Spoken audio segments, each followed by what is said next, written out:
Api merah berkobar di dalam magma. Xiaoyan menyilangkan tangan di dada. Ia memandangi makhluk-makhluk misterius yang berdesakan di sekitarnya dan kemudian tertawa.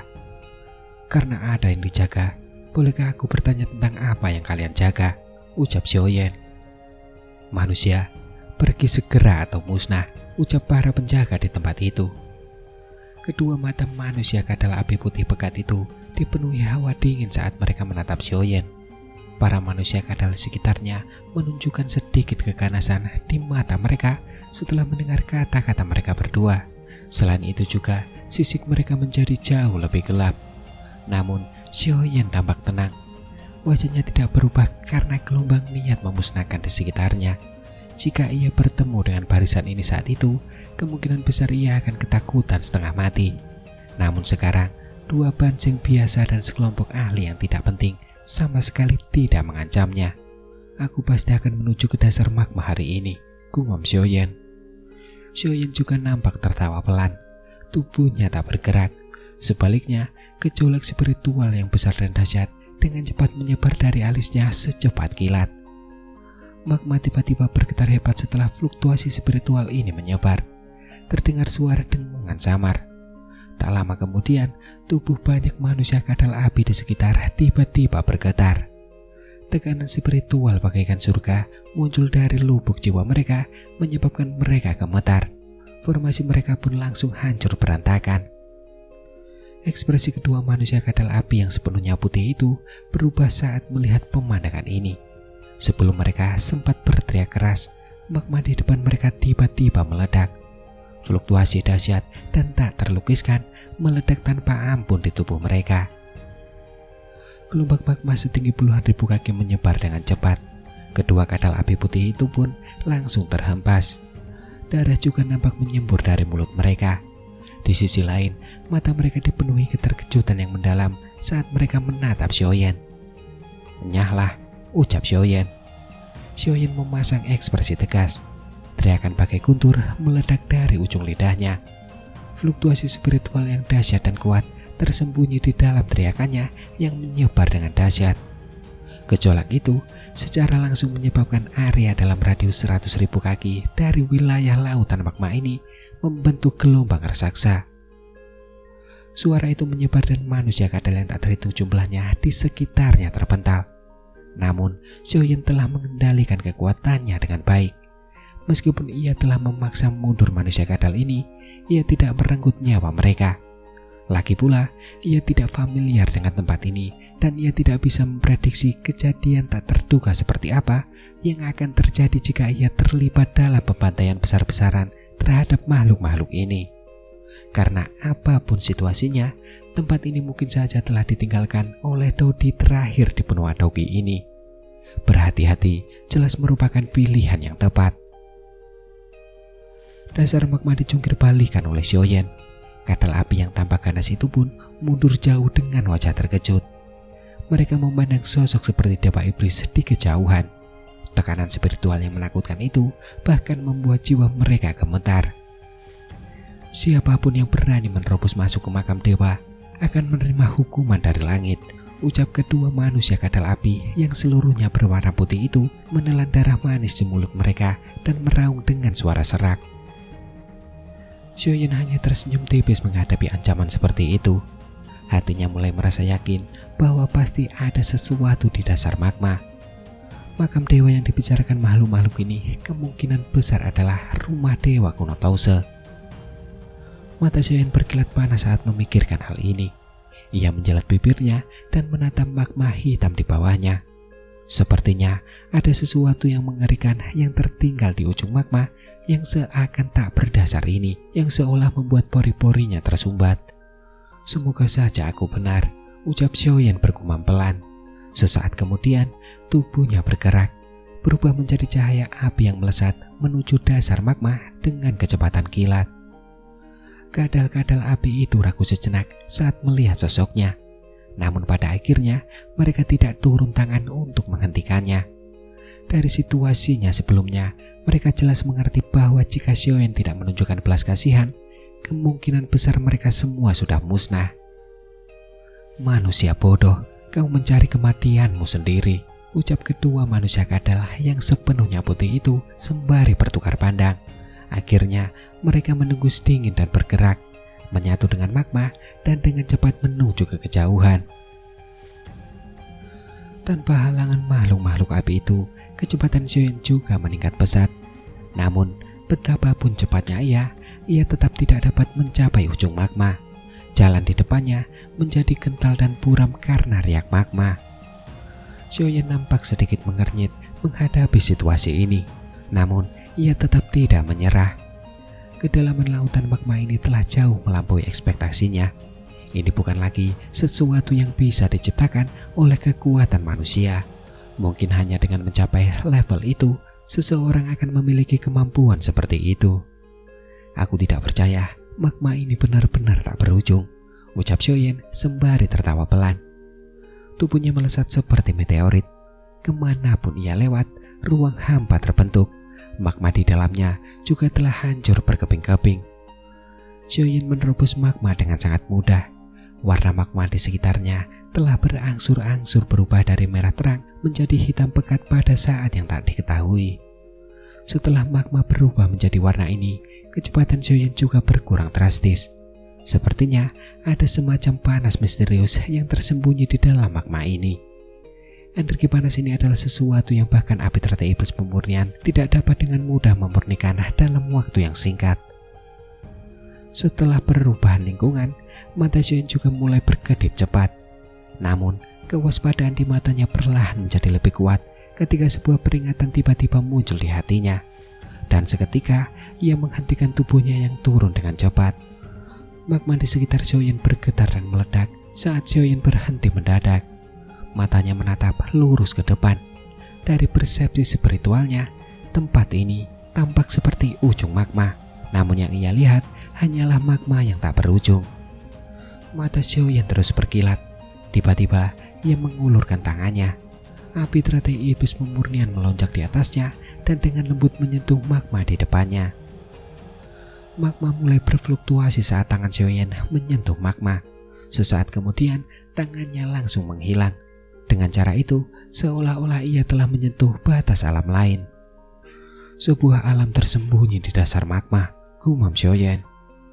Xiaoyan menyaksikan pemandangan ini dan tanpa sadar menghirup udara dingin. Saat ini, ia memiliki kemampuan untuk membangun sebuah alam. Namun kemungkinan besar, bahkan Huntiandi dan Guyuan akan merasa sangat sulit untuk membangun alam di dasar magma ini. Dewa kuno Tause benar-benar sesuai dengan reputasinya, ucap Xiaoyan lalu tertawa pelan. Sebuah kejutan juga muncul di hatinya yang tenang, karena pada dasarnya ia mengerti satu-satunya orang dalam 10.000 tahun terakhir yang mampu melakukan ini hanyalah seorang Dodi. Pada saat ini, Xiaoyan telah 80% yakin bahwa rumah Dewa kuno Tause terletak di tempat ini. Kegembiraan liar melonjak di mata hitam pekat itu. Xiaoyan hanya ragu sejenak sebelum menggertakkan giginya dan tiba-tiba melangkah maju. Sesaat kemudian, ia langsung melangkah ke alam di dasar magma. Aliran magma asli yang memenuhi telinganya menghilang saat memasuki ruang misterius itu. Ruang tak berujung yang agak redup dan sunyi akhirnya muncul di hadapan Xiaoyan. Alam ini telah sunyi untuk waktu yang lama tanpa disadari. Bahkan seluruh alam dipenuhi dengan aroma yang sangat kuno. Di sisi lain, tatapan Xiaoyan perlahan menyapu tempat ini. Semuanya nampak benar-benar kosong dan tidak ada yang aneh. Namun, ia sedikit mengernyit saat tubuhnya melangkah dengan hati-hati. Xiaoyan terbang menembus ruang kosong ini. Beberapa menit kemudian, ia akhirnya berhenti dan memfokuskan pandangannya pada sebuah titik di kejauhan.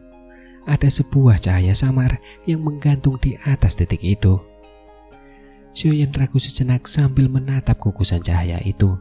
Akhirnya, ia menggertakkan giginya dan terbang mendekat. Dengan pendekatannya yang bertahap, pandangannya menangkap situasi di dalam gugusan cahaya itu. Itu adalah pintu batu. Pintu batu yang besarnya 100.000 kaki. Pintu batu itu berdiri diam di ruang kosong, seolah-olah akan tetap ada selamanya. Aura kuno yang sunyi juga perlahan menyebar darinya dan seolah bergema di langit. Ada alun-alun yang sama besarnya di depan pintu batu itu. Xiaoyan berhenti di suatu tempat yang sangat jauh dari pintu batu kuno itu. Matanya juga menatap kosong ke arah pemandangan misterius di dalam ruang redup itu. Saat itu, ia benar-benar terdiam. Xiaoyan bahkan tampak seperti seekor semut saat berdiri di depan pintu batu yang megah. Rasa hormat mengalir deras di hatinya tanpa disadari.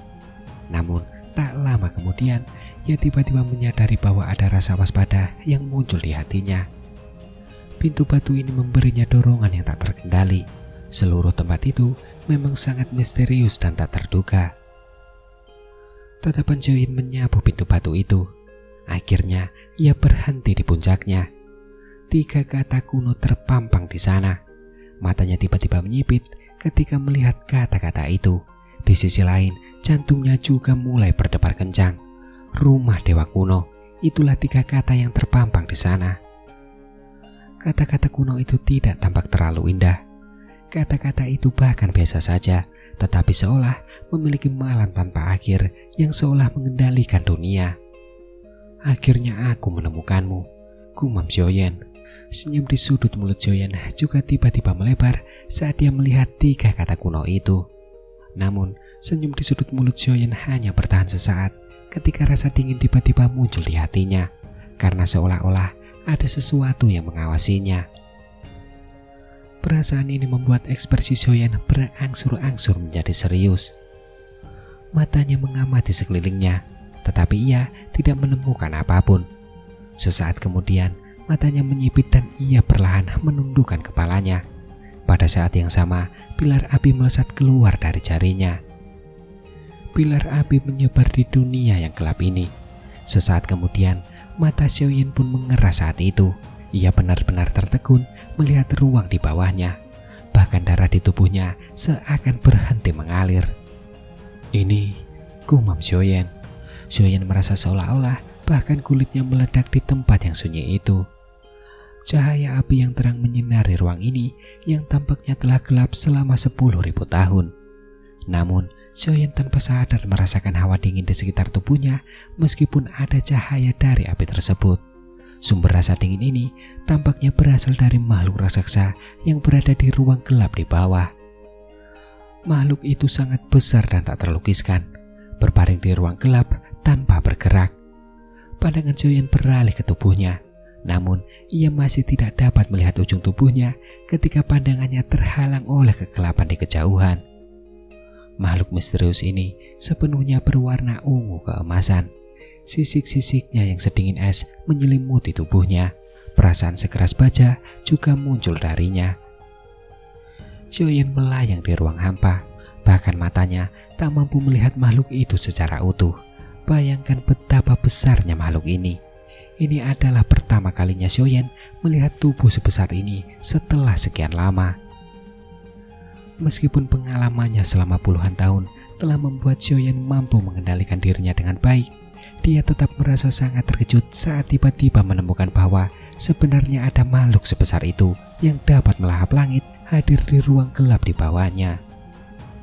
Siapakah yang dapat membayangkan bahwa benar-benar ada makhluk yang begitu mengerikan di dalam ruang yang sunyi ini, yang tampaknya hampa kehidupan ini? Tenggorokan Xiaoyan bergemuruh tanpa sadar.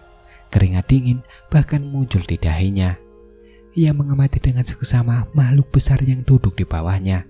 Bahkan dengan penglihatannya, ia tidak dapat menebak makhluk macam apa itu. Aku tidak boleh tinggal di tempat ini terlalu lama, gumam Xiaoyan. Karena ia telah mengetahui bahwa dasar dunia magma memang menyembunyikan gua dewa kuno, Xiaoyan pun berniat mundur. Meskipun makhluk besar di bawah sana benar-benar diam dan tampak mati, jiwa dinya memungkinkan Xiaoyan mendeteksi jejak aura berbahaya. Aura semacam ini bahkan tidak kalah dengan aura Huntiandi ataupun Guyuan. Sebaiknya aku tidak berlama-lama di tempat ini, gumam Xiaoyan. Ia tahu tindakan yang paling tepat adalah mengumpulkan orang-orangnya dan meminta Guyuan untuk menemaninya menyelidiki rumah dewa kuno ini. Tubuh Xiaoyan perlahan mundur saat pikiran ini melintas di benaknya. Namun baru 10 langkah ia mundur, tiba-tiba ia merasakan tubuh makhluk besar di bawahnya sedikit bergetar. Meskipun gerakannya halus, mata Xiaoyan tetap mengecil. ia mengerti bahwa dengan kekuatannya, ia jelas tidak salah. Kalau begitu, hanya ada satu jawaban. Makhluk misterius ini jelas masih hidup. Oleh karena itu, kecepatan mundur Xiaoyan tiba-tiba melonjak saat dia memikirkan ini. Sepasang mata besar di dalam ruang kosong yang gelap yang telah tertutup sejak lama tiba-tiba terbuka saat Xiaoyan menarik diri. Sepasang mata ini sedikit memerah. Matanya tampak serius. Ukurannya saja bahkan sudah ratusan kali lebih besar dari Xiaoyan. Sepasang mata ini langsung tertuju pada Xiaoyan saat terbuka. Pada saat yang sama, tekanan yang sangat mengerikan langsung menyelimuti tubuh Xiaoyan, menyebabkan kecepatan mundurnya tiba-tiba melambat. Ekspresi Xiaoyan berubah setelah tekanan mengerikan itu menyelimuti tubuhnya. Seketika, ia pun mengaktifkan jiwa tingkat D-nya. Baru setelah itu, ia berhasil meredakan perasaan terjerumus ke dalam rawa. Ruang juga tiba-tiba bergetar saat kekuatan spiritual Xiaoyan melonjak. Sebuah suara yang bahkan membuat orang bergetar tiba-tiba terdengar. "Perampok makam, apakah kamu membawa batu giok kuno?" ucap sosok besar itu. Di sisi lain, Xiaoyan mengepalkan tinjunya erat-erat. Ia menatap sepasang mata besar di dalam kegelapan. Saat ini, mata itu memancarkan hawa dingin yang menusuk tulang, serta menatapnya dengan acuh tak acuh. Namun, tak ada fluktuasi di dalamnya. "Aku tidak sengaja menerobos masuk ke tempat ini. Mohon maaf jika aku mengganggu. Aku akan segera mundur," ucap Xiaoyan sembari menangkupkan kedua tangannya ke arah mata besar itu dan berbicara dengan suara berat. "Tidak ada giok kuno kah?" ucap sosok besar itu. Sebuah suara terdengar di ruang itu setelah makhluk itu mendengar Xiaoyan. Seketika, Xiaoyan tampak melihat kekecewaan dan niat memusnahkan yang dingin. "Ini buruk," gumam Xiaoyan. Ekspresi Xiaoyan berubah drastis saat menyadari emosi ini. Ia tak bisa memikirkan hal lain lagi. Sesaat kemudian, api teratai iblis pemurnian menyelimuti tubuhnya dan sepasang sayap tulang terbentang di punggungnya. Setelah itu, ia buru-buru mundur. "Silakan tetap di belakang jika kau tidak memilikinya," ucap suara acuh tak acuh itu kembali terdengar. Setelah itu, seluruh ruang tiba-tiba berguncang. Pilar-pilar cahaya ungu keemasan yang terang menerobos kegelapan. Pilar-pilar itu menembus ruang kosong dan melesat tanpa ampun ke arah Xiaoyan. Mata Xiaoyan menjadi dingin setelah melihat makhluk misterius itu melancarkan serangan. Segel tangannya berubah dan tubuh spiritual yang besar muncul di luar. Ia membuka mulutnya lebar-lebar dan serangan spiritual yang mengerikan menyapu dari segala arah. Dalam sekejap, serangan itu menghantam pilar cahaya ungu keemasan dengan kejam. Badai pun meledak di dalam ruang itu saat suara keras muncul. Badai benar-benar menyapu tempat itu, tetapi cahaya ungu masih tersisa. Kemarahan ilahi mata air kuning dari jiwa tingkat di Xiaoyan tak mampu menghancurkannya. Sesaat kemudian, tatapannya dengan cepat menjadi lebih serius. Dengan perubahan segel tangannya, dua fluktuasi spiritual ganas lainnya melonjak keluar darinya. Dua serangan gelombang sonik spiritual menghantam cahaya ungu dengan keras. Kali ini, cahaya ungu itu akhirnya hancur. Namun, Xiaoyan juga terhuyung mundur sejauh 10.000 kaki karena kekuatan yang tersisa. Sungguh mengerikan kekuatan yang dimiliki makhluk besar ini, gumam Xiaoyan. Rasa terkejut melonjak di hati Xiaoyan setelah pertukaran ini. Hanya sebuah serangan acak telah memaksa Xiaoyan mengerahkan seluruh kekuatannya untuk menangkisnya. Kekuatan makhluk misterius ini jelas tidak kalah dengan Huntiandi atau Guyuan. "Keadaan jiwa tingkat D," ucap makhluk besar itu. Suara makhluk misterius di dalam kegelapan kosong itu mengandung sedikit kejutan. Di sisi lain, Xiaoyan tidak punya waktu untuk mengkhawatirkannya. Ia memanfaatkan kekuatan itu untuk sekali lagi bergegas menuju pintu keluar dunia ini. Namun, saat Xiaoyan melesat dengan kecepatan tinggi, angin kencang lain tiba-tiba berhembus dari belakangnya. Sudut matanya bergerak dan ia melihat cahaya ungu keemasan berkelebat. Cahaya itu kemudian menggumpal menjadi segel cahaya misterius. Setelah itu, cahaya itu menghantam Xiaoyan dengan ganas. Ekspresi Xiaoyan kembali berubah saat ia merasakan kekuatan mengerikan yang terkandung dalam segel cahaya itu. Sesaat kemudian, ia pun mengepalkan tinjunya. 2 teratai api pemusnahan 6 warna pun terbentuk. Setelah itu, ia melemparkannya ke belakang tanpa menoleh. Teratai api pemusnahan meledak di segel cahaya. Gelombang api berkobar. Namun, ia tidak mengguncang segel cahaya itu. Seketika, seberkas cahaya tiba-tiba melesat keluar dari dalam segel cahaya dan menuju Xiaoyan dengan kecepatan kilat. Xiaoyan waspada ketika sinar cahaya itu melesat keluar. Ia pun buru-buru berbalik. Kedua tangannya menari-nari dan teratai api iblis pemurnian dengan cepat berubah menjadi kristal merah muda di depannya.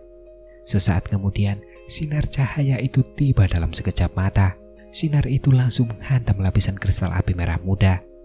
Kristal-kristal itu pun dengan cepat runtuh inci demi inci. Sinar cahaya itu tampaknya dengan mudah menghancurkan kristal-kristal api yang awalnya sangat keras itu.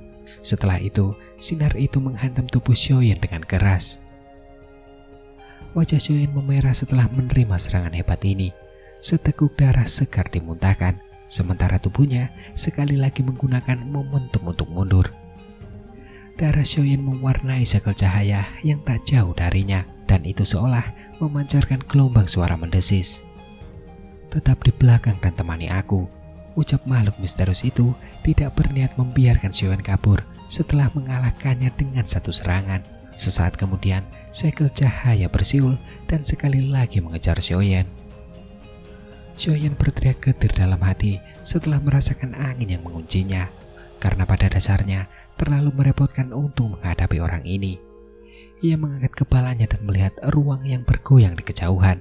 Setelah keluar dari tempat itu, ia akan bisa melarikan diri dari orang ini. "Meskipun kau memiliki jiwa di tingkat D, tubuhmu hanya berada di kelas dosing bintang 7. Bukankah lucu jika aku membiarkanmu melarikan diri?" ucap sosok besar itu. Sesaat kemudian, ruang di atas kepala Xiaoyan tiba-tiba bergetar, sementara Xiaoyan merasakan sedikit kegembiraan karena jaraknya yang dekat ke pintu keluar. Cahaya langsung menerobos ruang. Setelah itu, cahaya itu menghantam Xiaoyan dengan keras. Dari kelihatannya, jika Xiaoyan terkena cahaya itu, ia pasti akan terluka. Namun, ketika segel cahaya itu hendak hancur, darah yang menempel tiba-tiba menguap. Akhirnya, jejak darah keemasan tertinggal dan mengalir di sepanjang segel cahaya. Saat darah emas itu muncul, tubuh raksasa makhluk misterius yang tersembunyi di kegelapan tiba-tiba bergetar. Perasaan familiar menembus belenggu tidurnya dan menyebar ke seluruh tubuhnya. Segel cahaya itu tiba-tiba berhenti ketika masih berjarak puluhan kaki dari kepala Xiaoyan. Namun, tekanan angin yang kuat itu masih menyebabkan ruang di sekitar Xiaoyan meledak. Adegan mendadak ini juga mengejutkan Xiaoyan yang berencana bertarung habis-habisan. Matanya berkilat dan tubuhnya berubah menjadi seberkas cahaya yang melesat keluar. Dengan beberapa kilatan, ia muncul di tepi ruang. Tubuhnya bergerak. Ia dengan cepat menyerbu masuk dan tubuhnya menghilang. Di sisi lain, segel cahaya itu tidak mengejar setelah Xiaoyan pergi dan menghilang. Sepasang mata besar di dalam kegelapan itu menyimpan kehilangan yang seolah tak kunjung hilang dan hanya menatap darah keemasan di segel cahaya itu. Sesaat kemudian, segel cahaya itu melayang dan perlahan tiba di atas mata raksasa itu. Darah keemasan menetes dan mendarat di mata raksasa itu. Tak lama kemudian, ekspresi kehilangan di matanya lenyap dengan cepat. Mata besar yang dingin dan acuh tak acuh itu justru menampakkan gelombang demi gelombang riak kegembiraan. "Darah ini ada aroma anak itu," ucap sosok besar itu. Tiba-tiba, raungan keras yang menggetarkan bumi bergema di ruang yang sunyi. Tubuh raksasa itu yang tampaknya telah diam selama ribuan tahun tiba-tiba bergerak dan menghantam ruang dengan kejam. Namun, seberkas cahaya redup muncul di atas wilayah ini dan menghadapi serangan habis-habisan. Karena pada dasarnya, cahaya redup ini membuat ruang itu sendiri sekeras penjara. "Dewa kuno, kau benar-benar bajingan," ucap makhluk besar itu. Makhluk misterius itu tiba-tiba menoleh setelah tabrakan sia-sia dengan ruang di sekitarnya. Mata besar itu menatap tajam ke arah pintu batu kuno yang melayang di udara. Raungan keras yang dipenuhi rasa enggan juga menggema di seluruh ruang ini. Namun, pintu batu kuno itu juga tetap diam di tengah gemuruhnya yang dahsyat. Seolah-olah pintu itu tetap tak berubah sejak zaman dahulu.